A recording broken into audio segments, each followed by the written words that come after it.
vous êtes déjà un habitué du CERF, vous êtes déjà venu plusieurs fois faire des conférences,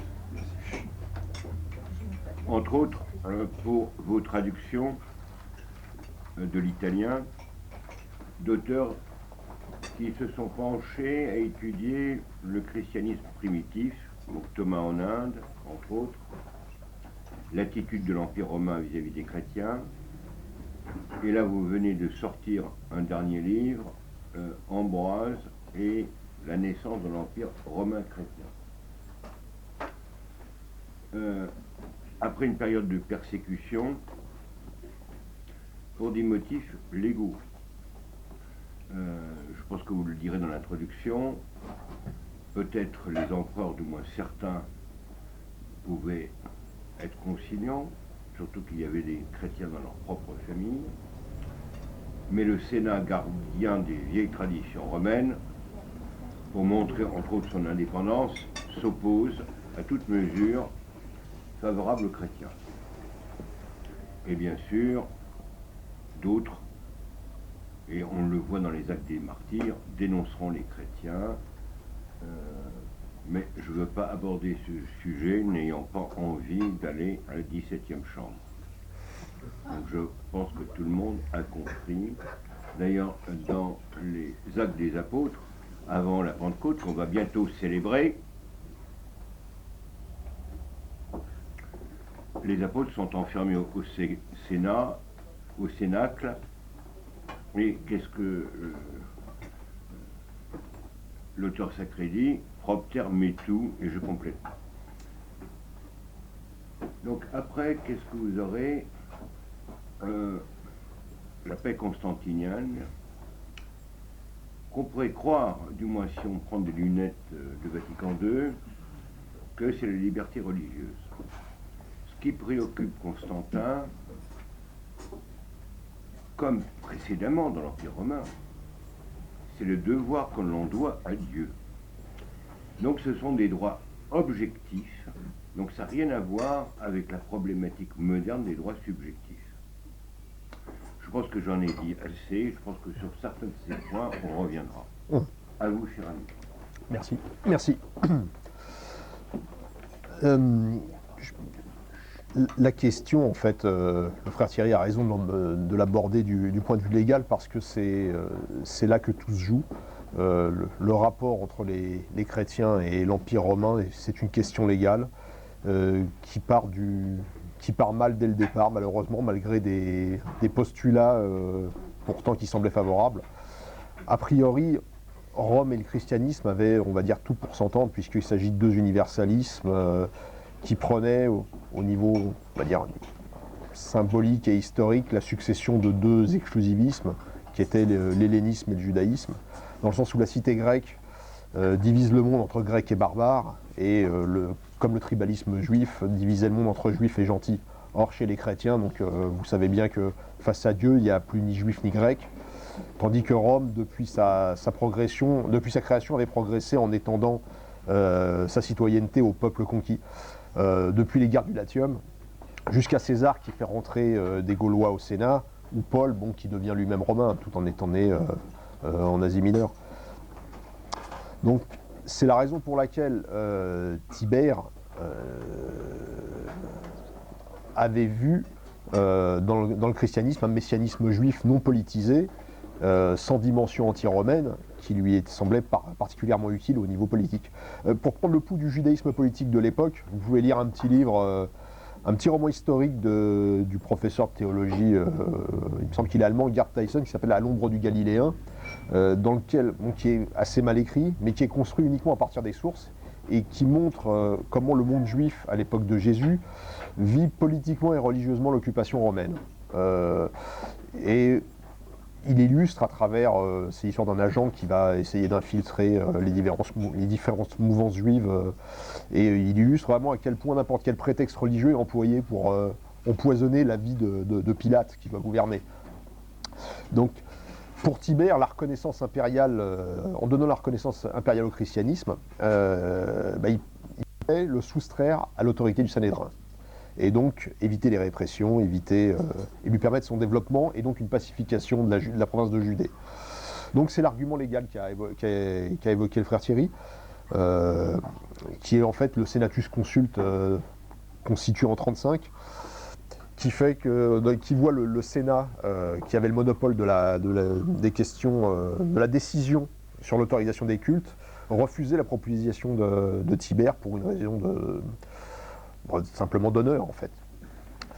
Ce qui fait qu'à partir du moment où le Sénat refuse de reconnaître la chrétienté, le christianisme, comme une religion légale, ils sont donc condamnables à mort.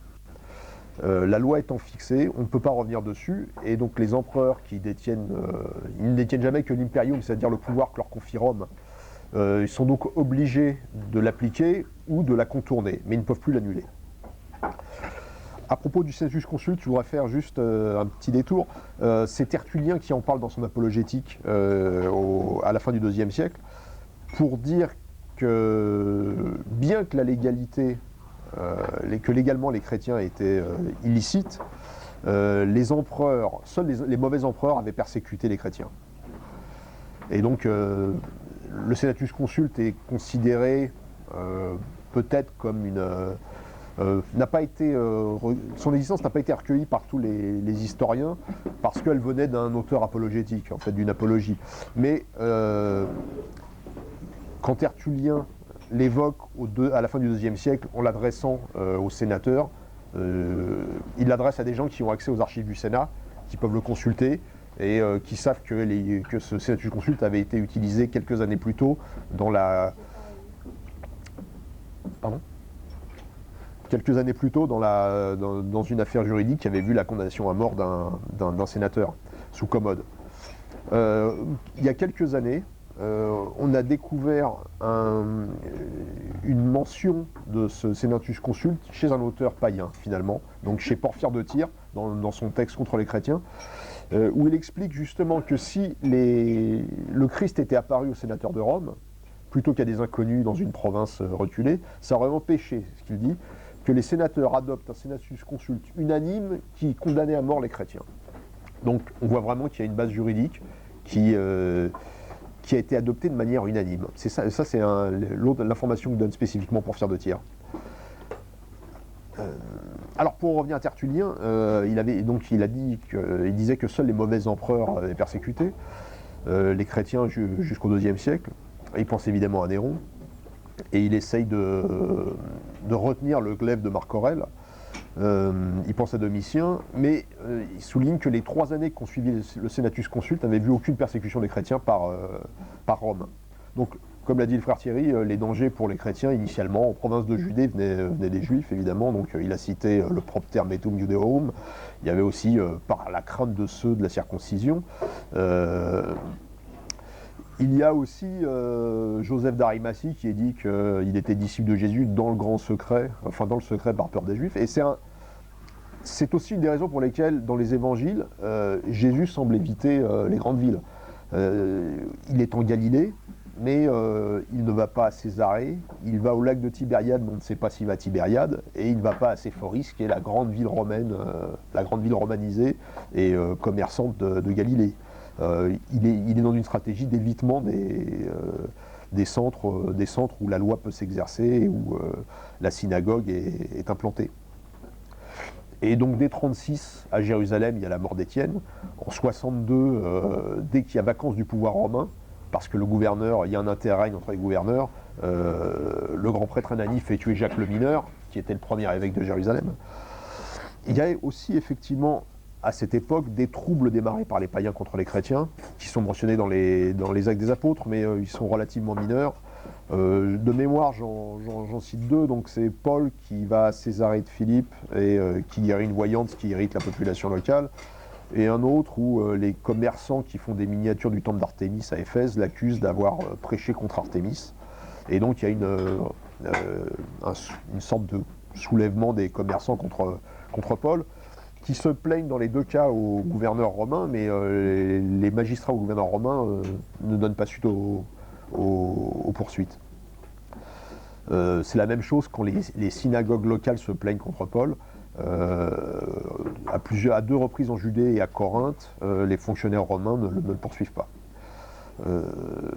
Au contraire, Tibère met en place une vraie stratégie de protection, puisqu'il fait remplacer par son légat Vitellius, il fait remplacer Pilate en 36 ou 37, il fait déposer Caïphe, et puis plus tard, donc, là c'est sous Claude, ou peut-être sous le premier Néron, quand Jacques le Mineur est tué, le grand prêtre est déposé. Ce qu'il se passe à Rome, par contre, outre, on va dire, la réception de Pierre, il se développe une haine populaire contre les chrétiens dans les milieux, parmi la plèbe. Donc c'est l'accusation de flagitia, c'est-à-dire les crimes inavouables, où, étrangement, des calomnies se répandent à l'encontre des chrétiens, qui sont des déformations de la liturgie chrétienne ou des croyances chrétiennes. Donc ça suppose une connaissance, donc ils sont accusés d'infanticide parce qu'ils mangent le corps d'un enfant, l'enfant Jésus qui vénère. Ils sont accusés d'inceste parce qu'ils font des réunions avec des frères et sœurs, donc c'est forcément une orgie. Et donc ces déformations volontaires, avant d'arriver aux oreilles païennes, donc, elles viennent de la littérature, par exemple, puisqu'elles sont alimentées dans la littérature savante. Pétrone, dans le Satyricon, reprend ces accusations dans des parodies, des scènes qui parodient littéralement l'Évangile. Il y a une parodie de la scène où son personnage Trimalcion organise un repas funèbre avec une onction précédée par une onction de Béthanie. Il y a une parodie de crucifixion avec un vol de corps au prétexte que le soldat romain dormait et qu'il allait, non pas qu'il dormait, qu'il allait draguer une veuve d'Éphèse sur une tombe. Et il y a aussi un des personnages du Satyricon qui rencontre les deux héros qui sont en fuite, il me semble, et cet homme leur promet son héritage, cité avec le mot testamentum, hein. En échange, il leur promet leur héritage, donc son testamentum, s'ils acceptent de le dépecer et de manger son corps une fois qu'il sera mort. Donc on voit vraiment comment il y a une campagne de désinformation, hein, qui percole jusqu'aux strates populaires, qui n'ont pas besoin de ça, qui n'ont pas besoin de beaucoup en fait pour s'embraser. Donc c'est ce qui fait qu'en 62, quand Néron entame son revirement personnel, il a déjà un bouc émissaire qui est en partie détesté. Il est détesté pas uniquement parce qu'il est chrétien, mais parce que les chrétiens représentent à cette époque-là une partie de la population qui est en retrait, qui est, on va dire, austère, moralisatrice ou moralisante, ou même simplement morale, à une époque où c'est de moins en moins apprécié dans la société romaine, et où le stoïcisme lui-même est en train de refluer. Sénèque est condamné à mort, enfin, est condamné au suicide, et les stoïciens sont chassés de la cour de Néron les uns après les autres. Dans les graffitis de l'époque, on accuse et les chrétiens et les stoïciens d'être des rabat-joie sans âme, d'être des gens ennuyeux, donc ils partagent un même sort. C'est-à-dire qu'il faut voir que Rome à l'époque, c'est plusieurs centaines de milliers de personnes qui sont entretenues et qui doivent juste tromper l'ennui et leur pauvreté. Sous César, quand César devient consul, il y a 300 000 personnes à Rome qui vivent de l'aumône de l'État. Il réduit à 150 000 parce qu'il constate qu'il y a des abus et que Rome elle-même ne peut plus entretenir autant de personnes de cette manière-là. Mais on apprend à ce moment-là que l'aumône de l'État est héréditaire. Donc il y a des gens qui, de génération en génération, vivent du pain de l'État. Parce que de toute manière, il n'y a plus de travail ou plus d'utilité pour eux dans les campagnes autour. Donc on peut imaginer que l'austérité des chrétiens et des stoïciens soit de moins en moins supportable à toute une population de gens qui ne cherchent qu'à tromper l'ennui. Je citerai aussi, j'ai oublié de le citer, mais probablement à la fin du 1er siècle ou au début du 2e, il y a un roman, Chariton d'Aphrodise écrit un petit roman qui s'appelle La romance de Chéréas et Callirhoé, où il parodie Pâques tout simplement. Le livre fait 14 chapitres. Et 10 de ces 14 chapitres sont liés vraiment à la péripétie de Chéréas, qui est une jeune fille qui est mise au tombeau par erreur, parce qu'elle est crue morte, dont la sépulture est violée par des pillards, et tout le reste, c'est la stupeur de la famille face au tombeau vide, et à son père qui décrète sa résurrection, sa divinisation. Donc on voit vraiment à nouveau une raillerie de la résurrection du Christ. Et le livre, c'est ça qui est très intéressant, emploie à 16 reprises un mot précis qui est un mot grec qui est tumborukoi, c'est-à-dire les voleurs de cadavres ou les violeurs de sépultures. C'est le mot que Néron utilise précisément dans son édit de Nazareth, qui condamne rétrospectivement le viol de sépulture, y compris simplement déplacer une pierre. Donc pareil, c'est spécifié. Donc le mot en lui-même, le choix des mots n'est pas innocent. Et qui était déjà conçu pour criminaliser ou pouvoir accuser les chrétiens rétrospectivement. Vient l'incendie de Rome, donc qu'il soit volontaire ou planifié ou accidentel. Néron saisit l'occasion et puis le met sur le dos pour faire diversion tout simplement, d'une communauté qui était le bouc émissaire idéal. À partir de ce moment-là, il va prendre des mesures contre les chrétiens dans un édit d'ordre public, de moralisation de la vie publique, où ils sont considérés comme une secte suivant une superstition nouvelle et maléfique. Donc voilà, donc là, les persécutions peuvent commencer officiellement à Rome contre les chrétiens. Néron sort vite de la scène. Les empereurs Flaviens prennent la suite. Et les deux empereurs suivants, qui sont Titus et Vespasien, qui vont en Judée pour pacifier des révoltes, comprennent l'intérêt du judaïsme. Et bien que l'intérêt du christianisme par rapport au judaïsme, l'intérêt politique qu'ils peuvent tirer du christianisme, et ils comprennent son caractère inoffensif, même si la tradition chrétienne, sur peut-être la base d'erreurs d'historiens, considère que Vespasien a pu persécuter, c'est probablement pas le cas. Toujours est-il qu'il y a une période de paix, et donc pour les chrétiens pendant deux empereurs consécutifs. Et le christianisme s'enracine progressivement dans l'élite romaine. Alors on sait qu'en 70, il y a une domus ecclesia qui est en fonction à Rome, c'est la demeure des Sergi Pauli, qui est probablement celle du fils du consul, qui est consul à l'époque, Sergius Paulus, qui est le fils du proconsul du même nom de Chypre que Paul a converti dans les Actes des Apôtres, et dont Paul prend son nom quand il passe de Saul à Paul. On sait que Marc a rédigé son évangile à la demande de Césariens et de chevaliers qui avaient assisté à la prédication de Pierre. On sait que Luc dédie son évangile à Théophile qui porte un titre de chevalier. Et puis dans l'Épître des Romains, on sait qu'on évoque la maison de Narcisse, qui est un des plus célèbres affranchis impériaux de l'époque. Donc sous Domitien aussi, donc troisième Flavien,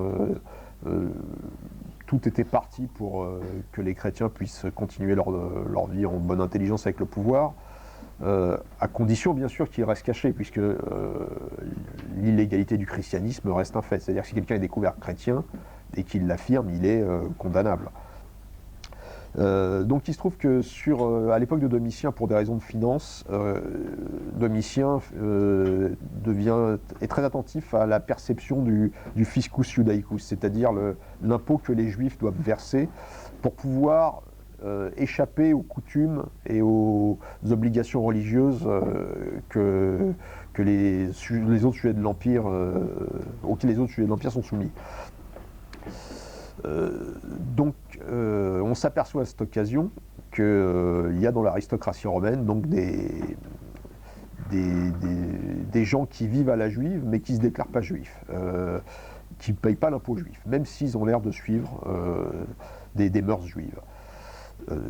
Donc ils sont accusés d'athéisme, puisque s'ils ne sont pas juifs mais qu'ils ne suivent pas les mœurs romaines, donc ils sont accusés d'athéisme. C'est vraiment, ils doivent être poursuivis. Et sauf qu'au lieu de régulariser leur situation et de se déclarer juif et de payer l'impôt, ils préfèrent l'exil ou la mort. Donc ça montre qu'il y a des gens qui ont une foi ferme dans l'entourage impérial. Et c'est l'affaire par exemple d'Acidius Glabrio, qui est un parent de Domitien, et que Domitien promeut au poste de consul. Donc c'est un membre de sa famille, et qui, à son élection, refuse de sacrifier au génie de l'empereur, parce qu'il est chrétien. Et donc c'est un motif de condamnation à mort, puisqu'il l'avoue à ce moment-là. Donc Domitien, qui lui était convaincu de sa propre divinité, ce que dit Suétone, hein, il s'était donné il s'était arrogé des pouvoirs. Non, c'est Juvénal qui dit ça. Il s'était arrogé des pouvoirs à l'égal des dieux. Donc Domitien le prend très très mal, parce que qu'est-ce qui se passe? C'est qu'on voit qu'il y a une fracture dans l'aristocratie, qu'elle est causée par cette religion qui n'est plus celle d'une secte exotique qui se répand dans la plèbe, mais qui s'implante aussi dans l'entourage impérial. Donc Domitien organise une purge brutale, même dans sa famille. Et donc Suétone dit sur des soupçons infimes. Bon, il meurt assassiné, mais il a associé lui christianisme et donc athéisme, c'est-à-dire athéisme pas au sens actuel auquel nous utilisons, mais de non-respect des dieux. Donc le successeur de Domitien, Nerva, change la loi, il met son veto à l'accusation d'athéisme, il fait rentrer les exilés, et puis il adopte une position, on va dire, tolérante. Et à Nerva succède Trajan. Alors Trajan est considéré comme un persécuteur dans la tradition chrétienne, parce que, y compris de son temps, les chrétiens découverts ne pouvaient pas échapper à leur châtiment. Et c'est pour ça qu'on a dans la légende dorée, par exemple, la vie de Saint Ignace. Donc il est écrit que Trajan, fier de ses victoires, menaçait de mort tous les chrétiens. Saint Ignace, dans sa légende, dans sa vie apocryphe, donc, Saint Ignace d'Antioche, donc, qui est évêque d'Antioche, il est très actif, il est sûrement dénoncé. On lui demande de confirmer devant la justice s'il est chrétien, et évidemment il l'accepte, et bon, il est supplicié dans l'arène. Donc dans le récit légendaire, Trajan est ému par la dignité d'Ignace, et Pline le Jeune le convainc de renoncer à poursuivre les chrétiens. En réalité, la légende dorée inverse les rôles entre Trajan et Pline, puisque c'est Pline qui est gouverneur d'Asie mineure à l'époque, où l'animosité contre les chrétiens est vraiment ardente, hein, comme souvent dans les terres hellénistiques, enfin les terres hellénisées. Donc Pline écrit à Trajan pour lui demander comment doivent être identifiés et traités les chrétiens. Donc Pline est lui-même convaincu que les chrétiens ne sont pas dangereux, c'est-à-dire qu'il le raconte dans sa lettre à Trajan, il dit bon, je les ai fait torturer, leur réunion, bon, ils jurent qu'il faut payer ses dettes, qu'il ne faut pas pécher, donc ils n'ont pas l'air dangereux, mais qu'est-ce qu'on en fait puisque c'est illégal? Donc Trajan fournit son rescrit, c'est-à-dire son interprétation impériale de la loi. Donc, alors si le christianisme reste illicite et punissable, Trajan demande que ce soit pour les crimes qui y sont rattachés, et pas pour la condition du christianisme lui-même, la condition de christianisme lui-même. Il dit qu'il n'y a pas lieu de rechercher les chrétiens et de rechercher leurs assemblées, ou de rechercher dans le passé des éventuels chrétiens s'ils ont appartenu au christianisme. Et dans le cas où un chrétien est identifié dans son athéisme, on doit lui ménager une possibilité de repentir en sacrifiant au dieu de l'Empire, au dieu de l'Empire, plus au génie de l'empereur. Hein, ce qui fait, et il supprime l'obligation de maudire le Christ, qui était utilisée dans les précédents serments de fidélité exigés des chrétiens.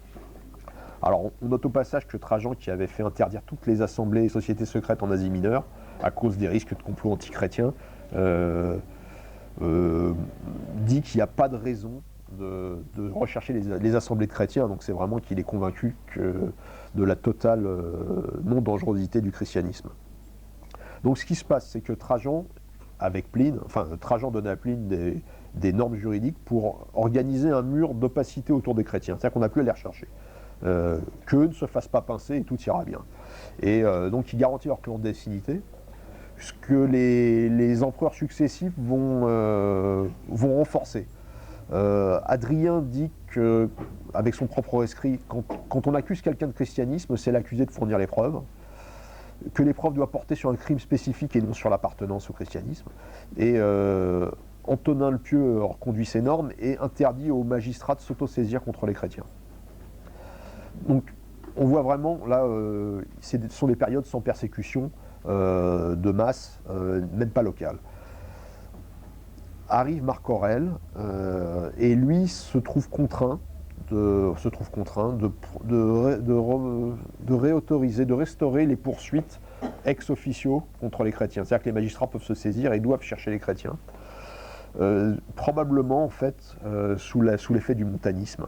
Parce que la diffusion du montanisme fait qu'il y a une jeunesse chez les chrétiens qui est radicalisée, qui va chercher le martyr, qui va chercher les provocations, qui refuse la collaboration avec la société civile, qui refuse le service des armes, et qui se nourrit d'un imaginaire basé sur les mythes des guerres juives, sur les Maccabées, sur les révoltes qu'il y avait eu sous les Flaviens, la révolte de 70. Et l'empereur donc considère que c'est la clandestinité qu'avait mise en place Trajan qui a permis le développement de ces dérives-là. Donc les procès contre les chrétiens reprennent. Donc on connaît les martyrs de Lyon en 177 avec Blandine, voilà, qui était montaniste ou peut-être qui est prise dans une sorte de dérive du christianisme ou du catholicisme à l'époque, qui voit d'un bon œil en tout cas les montanistes parce que les gens projettent leur propre foi sur des gens exaltés. Et c'est ce qui fait probablement que le montanisme est un phénomène tel à l'époque que ça biaise complètement l'appréciation que Marc Aurèle a du christianisme, puisqu'il demande aux chrétiens à travers Cels, qui est son écrivain dans la polémique contre les chrétiens, il demande aux chrétiens d'abandonner leur pure volonté d'antagonisme, qui n'est pas quelque chose qui appartient au magistère de l'Église. Mais voilà, et en parallèle, on voit bien que l'Église elle-même, la grande Église, elle rejetait le montanisme. Et elle développe à ce moment-là une théologie du martyr pour contrer le martyr à la montaniste, c'est-à-dire chercher la mort volontairement à cause des provocations. Donc elle exalte la figure de Polycarpe de Smyrne, qui est un évêque qui avait essayé d'échapper au martyr après avoir été découvert, s'était caché chez lui, et puis quand il avait été arrêté, avait accepté la mort avec dignité et sérénité, mais sans théâtralité, sans fanatisme. Donc les contacts entre la Grande Église et Marc Aurèle font que la situation se résout. Elle se termine par une ouverture de l'empereur qui, malgré ses critiques sévères aux chrétiens, admet qu'il faut prendre acte de leur nombre et les appelle à sortir de la clandestinité. Alors il ne peut pas rendre le christianisme licite, par contre ce qu'il va faire c'est qu'il va condamner à mort les accusateurs de chrétiens. Donc si on ne peut plus accuser, il n'y a plus d'accusés. C'est ce qui permet à l'Église de sortir de la clandestinité, et elle utilise l'ouverture juridique qui est proposée à l'époque de venir à la lumière du jour dans le cadre des associations funéraires ou cultuelles qui étaient les collèges sacerdotaux romains.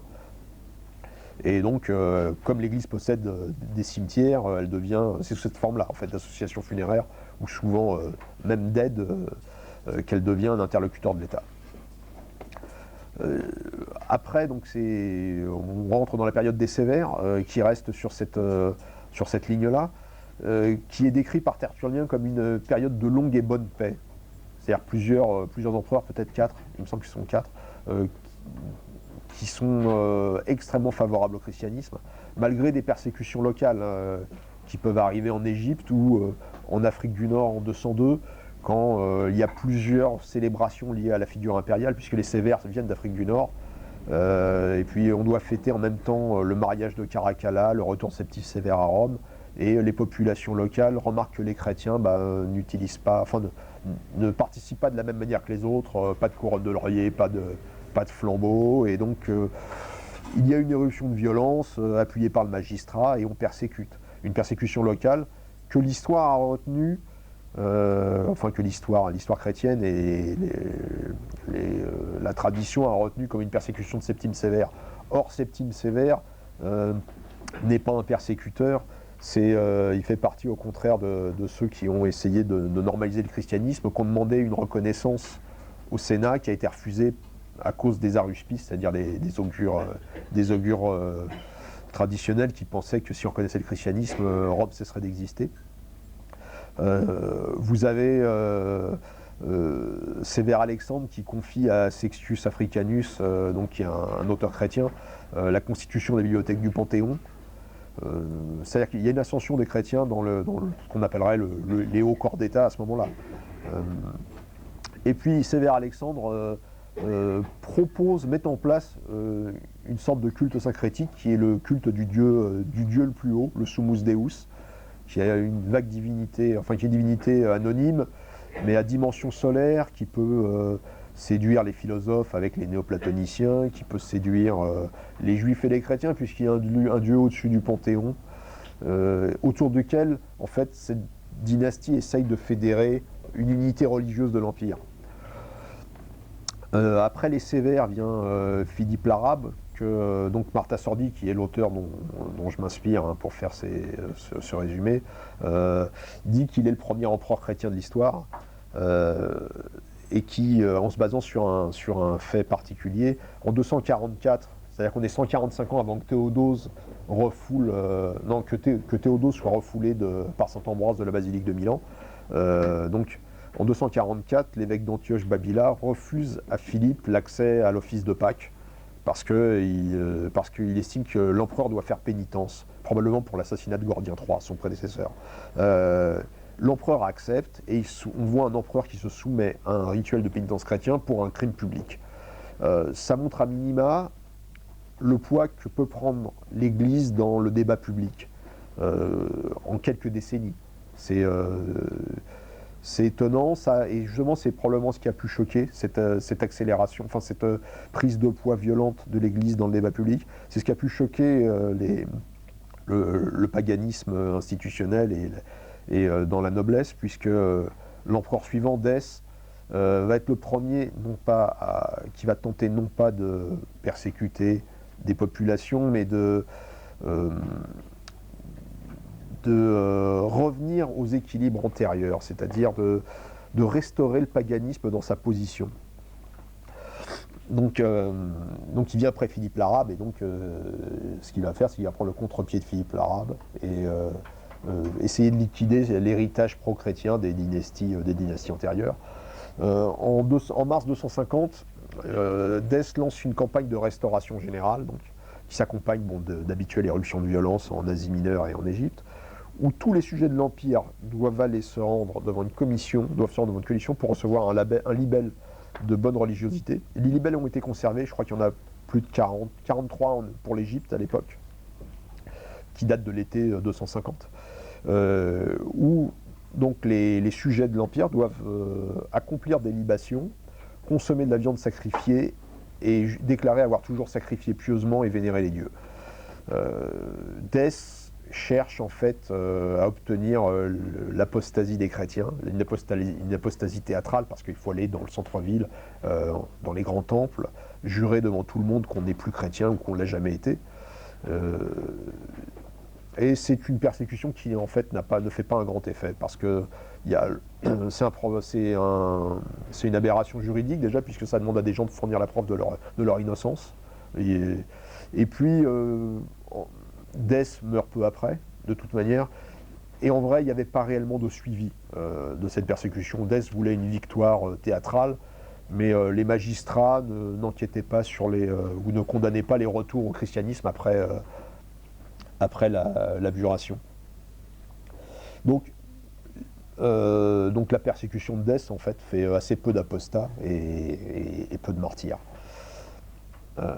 Donc l'État romain à ce moment-là, enfin pas l'État romain, le monde païen et l'ancien monde romain comprend qu'il faut traiter autrement le christianisme si on veut pouvoir restaurer la tradition. Et c'est la période de Valérien qui s'ouvre, puisque Dès meurt en 251, la normalité revient pour les chrétiens, et donc Valérien accède au pouvoir en 253. C'est un empereur qui initialement est favorable au christianisme, puisque les sources disent que sa maison était pleine de chrétiens et que sa maison était comme une église de Dieu. Cependant, à cette époque-là, il y a vraiment une succession de calamités dans tout l'Empire. Des pestes, tremblements de terre. Il y a les Perses qui mettent en danger l'Empire tout à l'est, avec une offensive sur l'Arménie et la Syrie. Il y a les Alamans qui envahissent, qui violent les frontières de l'Empire. Et il y a vraiment une conviction qu'on vit à une fin de monde. Et naturellement, le bon réflexe, c'est de penser que ce sont les conséquences de l'athéisme des chrétiens qui sont devenus tellement nombreux à ne pas respecter les anciens dieux que forcément le monde va s'effondrer. C'est ce que dit Martha Sordi au sujet de Valérien, qui est un empereur étrurien en réalité, qui vient de la région de la vieille religion romaine, celle que les Étrusques avaient livrée à Rome, qui dit qu'au milieu d'un climat de crise surnaturelle, la peur que l'Empire devienne chrétien avait ressurgi.